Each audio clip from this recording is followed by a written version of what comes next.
Species. Unite. The one that really surprised me was the organic, humane, certified egg farm.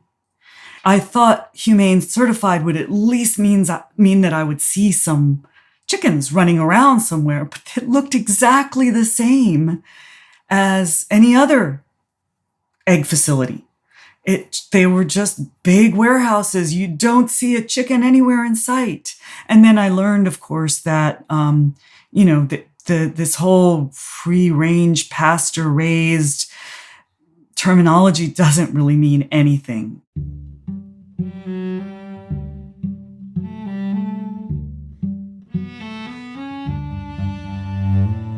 Hi, I'm Elizabeth Novogratz. This is Species Unite. This conversation is with Isabella La Rocca Gonzalez.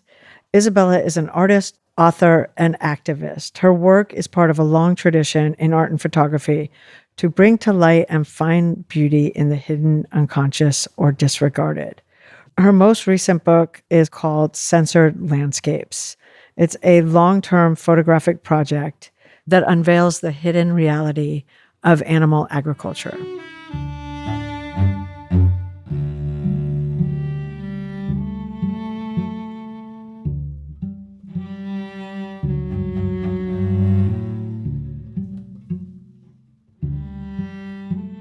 Hi, Isabella. I am so excited to have you. Thank you for having me. I'm so excited to talk with you about this book. Before we start, why don't you tell everyone what the book's about and what it is? This book is based around the hidden reality of farming animals. It's a book of photographs, both landscape photographs and portraits of animals who have been rescued from or are still in facilities that farm animals. It's also creative nonfiction, personal stories about how I was processing the stuff I was learning about this industry, as well as some poetry and a lot of facts. Let's start with how it all started, because this all started quite a long time ago. That's correct. It started for me in 2013, and it's basically been my rudder since. In other words, I've made many decisions based on what's going to allow me to finish this book.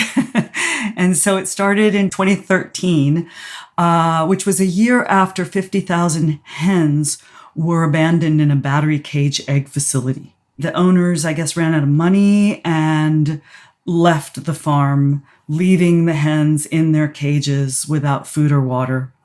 I visited the facility a year later. Explain for people who don't know what a battery cage is. A battery cage egg farm is a place where eggs are harvested from chickens that are confined in small cages. Usually they are confined 5, 6, 7 to a cage. They're strictly confined their whole lives. Usually each hen has only enough space that's less than an 8.5 by 11 sheet of paper. So these hens were living this life there the whole time, and then the owners abandoned the facility, and they started to starve and die of lack of thirst. State officials discovered them and started gassing them until animal sanctuaries and animal activists came along and were able to rescue 4,460 of the hens. The farmers who left these hens, imagine leaving 50,000 animals to just starve to death stuck in little cages. And I'm sure before they were discovered, many of them were already dead, right? Yes, only 17,000 had survived after that 2 weeks when they were discovered by the state officials. So then animal rescue groups got 4,400 and the rest were gassed? Yes. Wow. The other remainder of the 17,000 were gassed by the state officials. Wow. Yeah. And you come to this place a year later. And what's it like? It was horrifying. That's the first photograph in the book. is first the landscape where these warehouses were located, and then pictures of the interior. It was filthy, and it still smelled of chicken urine a year later, even though the doors had been opened. So it wasn't like it had been enclosed. So that's how bad the smell gets. It was a hellscape. Did you have a moment, or how did this inspire the book? I really wanted to see for my own self what this facility was like. And once I photographed it, I thought, well, there's so many of these places, and I want to somehow visibilize the animals within these places, because the great majority of animals who are farmed are kept confined indoors they call them barns, I call them warehouses, that you may not even recognize as you're driving by. You would not have any idea that within these warehouses are tens of thousands, if not hundreds of thousands of animals living their whole lives, never going outdoors. There's a lot of things that spoke to me about your photographs, but the photographs of the facilities, of the barns, of the organic farm versus the the industrial farm. A lot of them look alike, first of all, right? Yes. It doesn't really look any different, organic versus not organic. Not at all. No. No. And you realize how often you actually do drive by these places and you have no idea. Like, they're very, very familiar. Even though if you were to ask me, have I driven by factory farms? I would say, no, I haven't. But then I saw the photos and I was like, I've seen so many factory farms. That's what I discovered when I photographed this first facility, was they're everywhere and they're so banal, and you would never guess what was going on inside them unless you really kind of studied the architecture and studied, how these buildings are used. Then you might, if you're on the lookout, you might recognize them. You start this at this chicken farm, and then you decide, okay, I'm going to go kind of see this world. In the United States, that can be a very dangerous idea as well, because we have ag-gag laws, which make it illegal to film even on the outside of some of these places in certain states. Will you talk a little bit about those things? That's where the title comes from, Censored Landscapes. Because even I'm such a good girl. I rarely trespassed. Certainly I never knowingly trespassed. I stayed outside of the properties. These are landscape photographs. I don't have the heart to do what I really respect animal activists do, that, to go inside surreptitiously and film these places. I was very careful to follow the law. Even still, I was not welcome in these places by any stretch of the imagination. I mean, I was threatened, I was yelled at, I was chased on one occasion, even though I wasn't doing anything illegal. But the problem is also that in these areas, often law enforcement is always going to be on the side of the farmer. Even if what you're doing is not illegal, you're not doing anything wrong, if the farmer doesn't like what you're doing, law enforcement is going to back them up. Who was yelling at you, farmers? Yeah, this was at a pig facility. There were no trespassing signs. And so I thought, well, there were a row of trees, and I thought, well, I'm going to venture down this road and see what's behind these trees. And suddenly this truck pulls up. I was with a friend. She was going to kind of slam the car door in case anybody came. I barely got maybe 10 steps down the road when this truck pulled up. It was a man with his son, of all things. And he pulled up right behind us and he started yelling at us. And, I can't really recall exactly what he said, because it was just so scary. Yeah.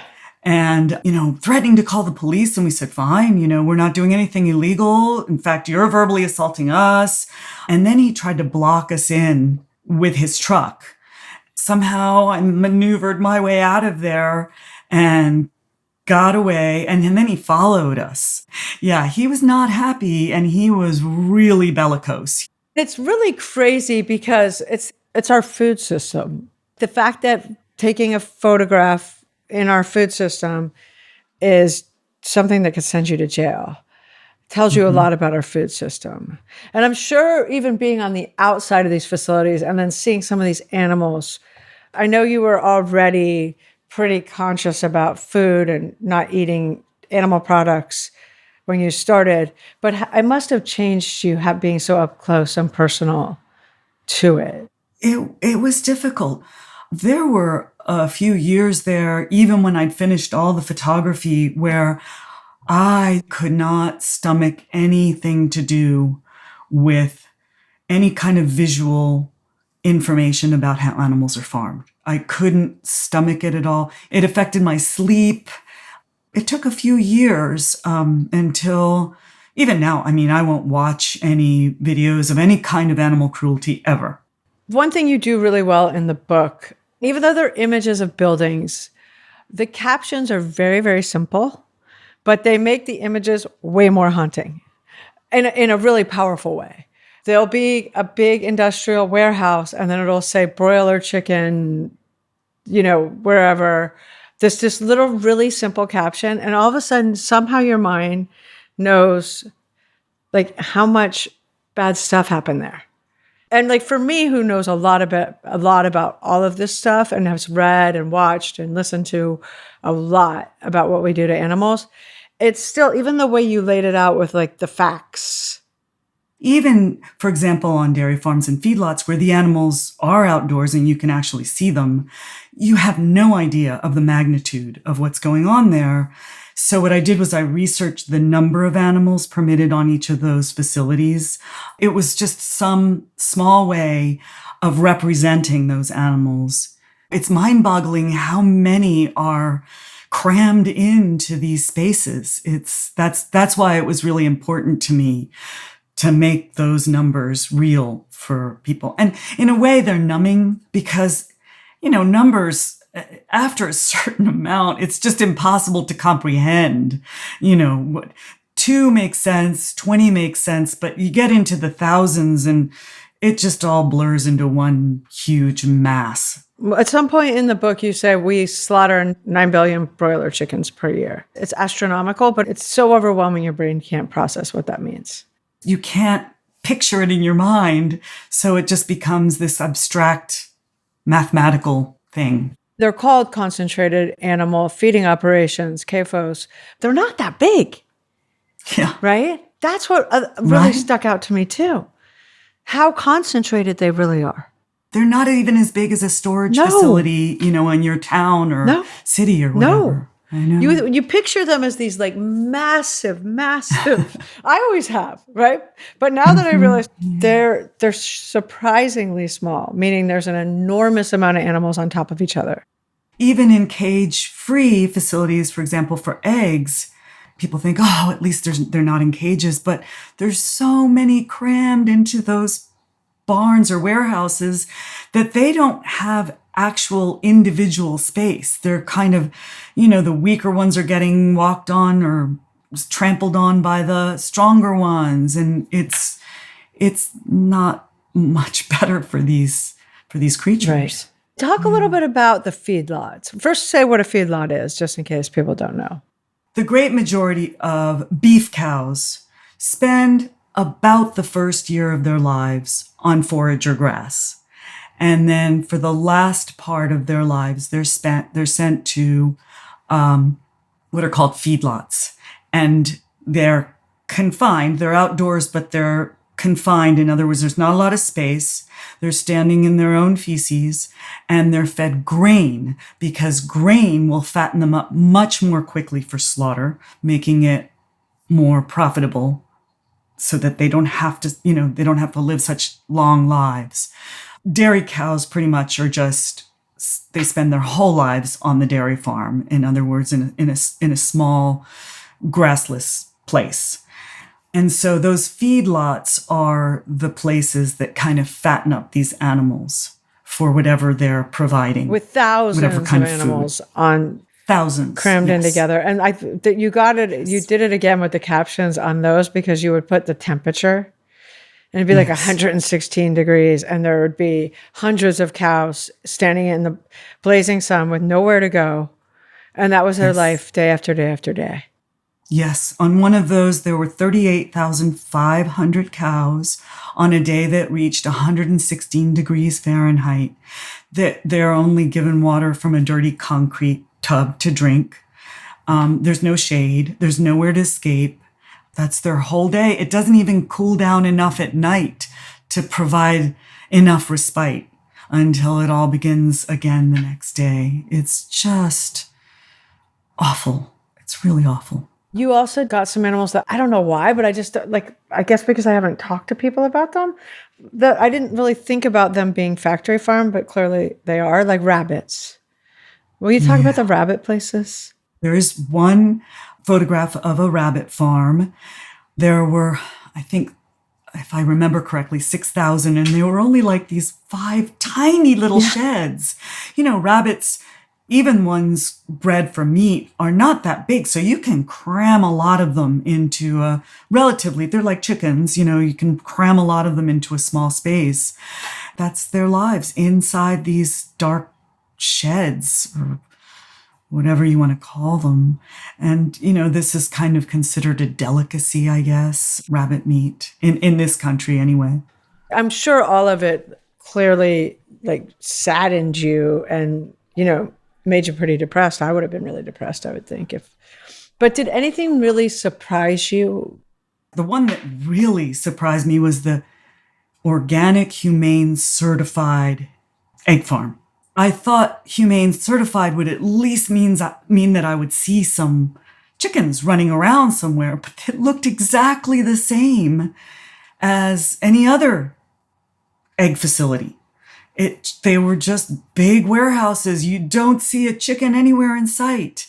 And then I learned, of course, that this whole free-range, pasture-raised terminology doesn't really mean anything. It means that there's one door open on one end of the shed that might lead to a concrete patio that's, a few feet. Right, like a few birds can go out there. Which they don't really choose to. No, and that's like legal to call it that. And then the whole Humane Certified portion of it. Who decides to certify this as humane? Right. That's just mind-boggling how anybody could use that. It's just meaningless rhetoric. But people fall for it. And they don't, it's not like they fall for it. They just, why would you not believe it? It's on there and you would think somebody's regulating it. People see certified organic humane, all those words, and they think cute little farm on a hill with animals running around. Yeah, I confess I fell for it. There was a time when I was like, well, I really got to be more mindful about what I eat. And I fell for it. I totally fell for the pasture-raised thing. I think it was in the 90s when that became kind of a catchword. You want to buy your eggs pasture-raised. Oh, okay, yeah, you paid twice as much or whatever. At least I'm doing something a little better. But they're not pasture-raised. They're... No, not at all. There's no pasture. And I can't remember the number, but it's something 95, 97% of eggs in this country come from industrial farming. Somewhere around there. It's over 95%. Yeah. This is where narrative is so important. There's so many myths and lies that come from industrial agriculture. And the reality is that you cannot be competitive in our market and raise animals in a, pastoral, lovely setting and care for them the way you would care for any of your companion animals. There's just no way to be competitive that way. Farmers really have to profit. They're not in this, these aren't their pets. Well, and in reality too, they're not even profiting with the big industrial, the meat company, the big ag companies are profiting, but the farmers, especially the chicken farmers, aren't profiting at all. They're basically in so much debt they can't breathe. That's correct. I think in a lot of things I read about factory farming or see, people skip the foie gras. So I was really not happy to see it in your book. It was great that you put it in there. Will you talk about the duck farm and foie gras? Yeah, that's been a battle in California back and forth for a long time. At the time that I made the photograph that I made, which was a former foie gras facility and a current chicken farm, it was illegal. But it went back and forth and appeals. You know how the legal system is. You know, there's appeals and then appeals on the appeals and the appeals on the appeals on the appeals. And so I don't know how many times it's gone back and forth. And then restaurants that consider themselves, you know, gastronomique or whatever, find loopholes. They'll kind of give the foie gras away with a very expensive entree so that the customer is not paying for the foie gras and therefore it's not illegal. And, you know, it's just, you know how these things go. Yeah. But yeah, foie gras, I mean, most people at this point have some idea of how horribly cruel it is. These tubes are inserted down into the duck or goose stomach, and they are fed just almost a third of their weight twice a day. Their livers get diseased, and they have very short lives. They're, of course, kept confined. It's just an awfully cruel process. It's very cruel. I do think people know, but I don't, because unless it's in the moment and there's like a band going on and they hear about it, a lot of people aren't paying attention to it. It's a status symbol too. You're having this special delicacy that's expensive. It's one of the cruelest foods on earth. Also, you're eating like toxic duck liver and goose liver. It's disease. It's liver. Disease. Yes. So and that I love that you touch on that too in the book is the health factors with meat. And none of it, you don't do any of it in any kind of pushy or judgy way. You really just lay out the facts. In the same way you kind of just show all of these facilities and warehouses and say, this is what happened here. Here's this many animals, or this is what's happening. And it's this temperature, or it's the same. It's you do this very beautiful job of being so compelling, haunting, powerful, all these things. But at the same time, you're just giving the facts. I don't feel I need to be preaching or judging. You know, I think the industry as it is pretty clear, you know, what might be the next step once you learn of all this. Right. You know, it's not up to me to decide what the viewer and the reader makes of it. It's up to me to be as truthful and try to make it as compelling and engaging as possible. And that's all I tried to do. And that's what you did. And there is something really powerful about having the outside of these facilities, because I think a lot of people can't or won't stomach the inside. And I'm a photographer. I studied I started, you know, my passion for photography as a teenager. I studied, you know, tons of photo history, and I'm, you know, techno geek and all of the stuff that goes along with being a lifelong photographer. And there's a great long tradition of landscape photography in the United States. And I wanted to kind of take that a step further to the present time, you know, starting way back with Carlton Watkins, who carried 10,000 pounds of equipment through, you know, undeveloped land, or what was called undeveloped land. And these conservationist photographers like Ansel Adams, who convinced people in government to set aside public lands. So I really wanted to continue that tradition in my way, you know, not mimic it, but kind of take it to the present day. That's completely what you did. And it made me think, oh, I hope one day this is a history book. At some point, this will be like, oh, remember when we did these bad things?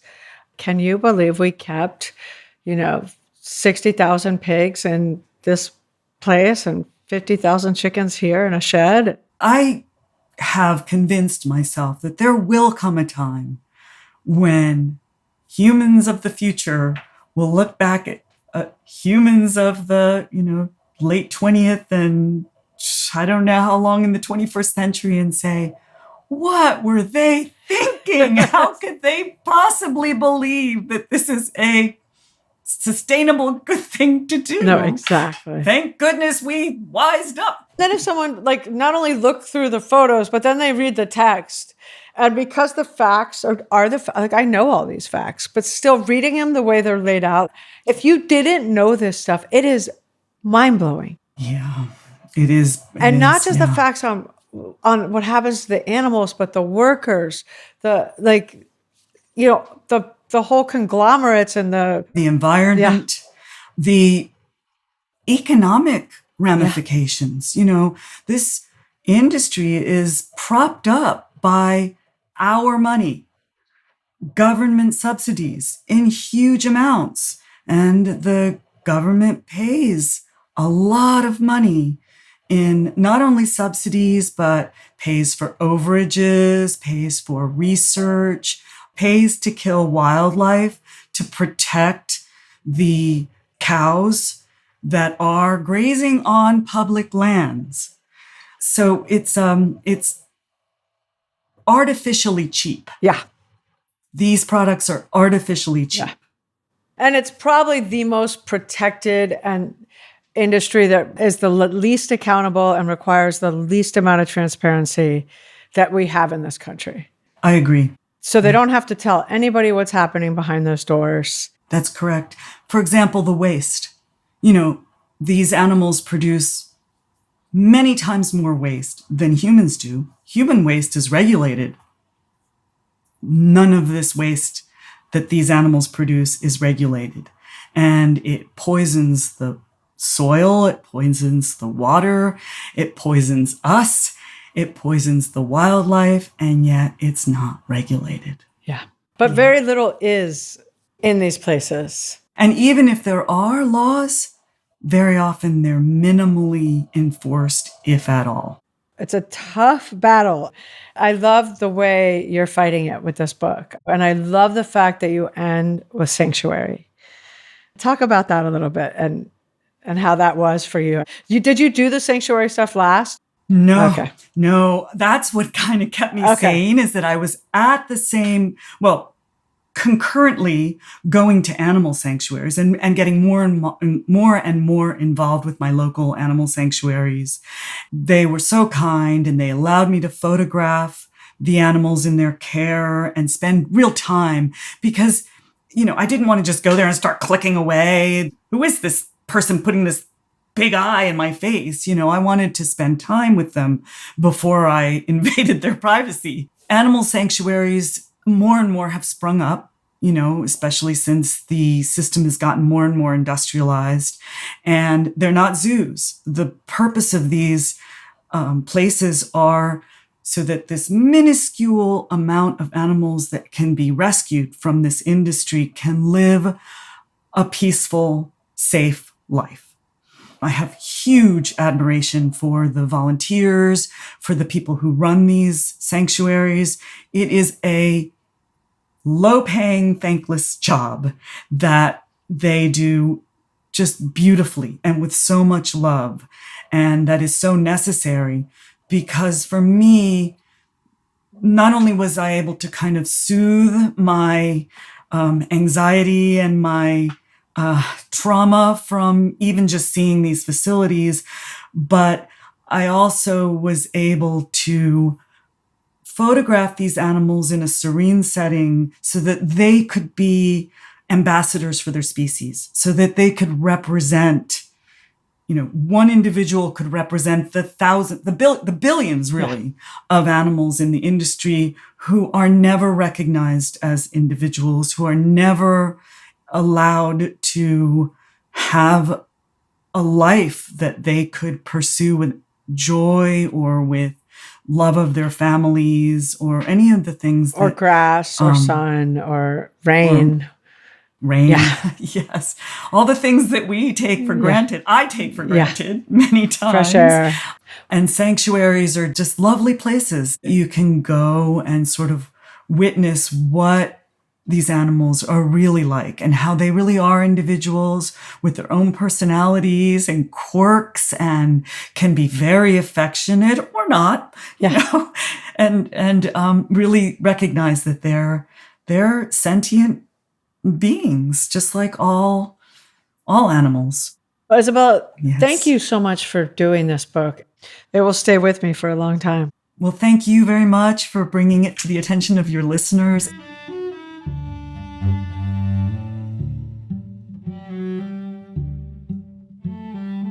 To learn more about Isabella and Censored Landscapes, go to our website, speciesunite.com. We will have links to everything. We are on Facebook and Instagram at Species Unite. If you have a spare moment and could do us a favor, please subscribe, rate, review on Apple Podcasts or wherever you listen to podcasts. It really helps people find the show. I would like to thank everyone at Species Unite, including Gary Knudsen, Caitlin Pierce, Amy Jones, Paul Healy, Santina Polkey-Link, Bethany Jones, Hannah Gabrielson, and Anna Kolner, who wrote and performed today's music. Thank you for listening. Have a wonderful day.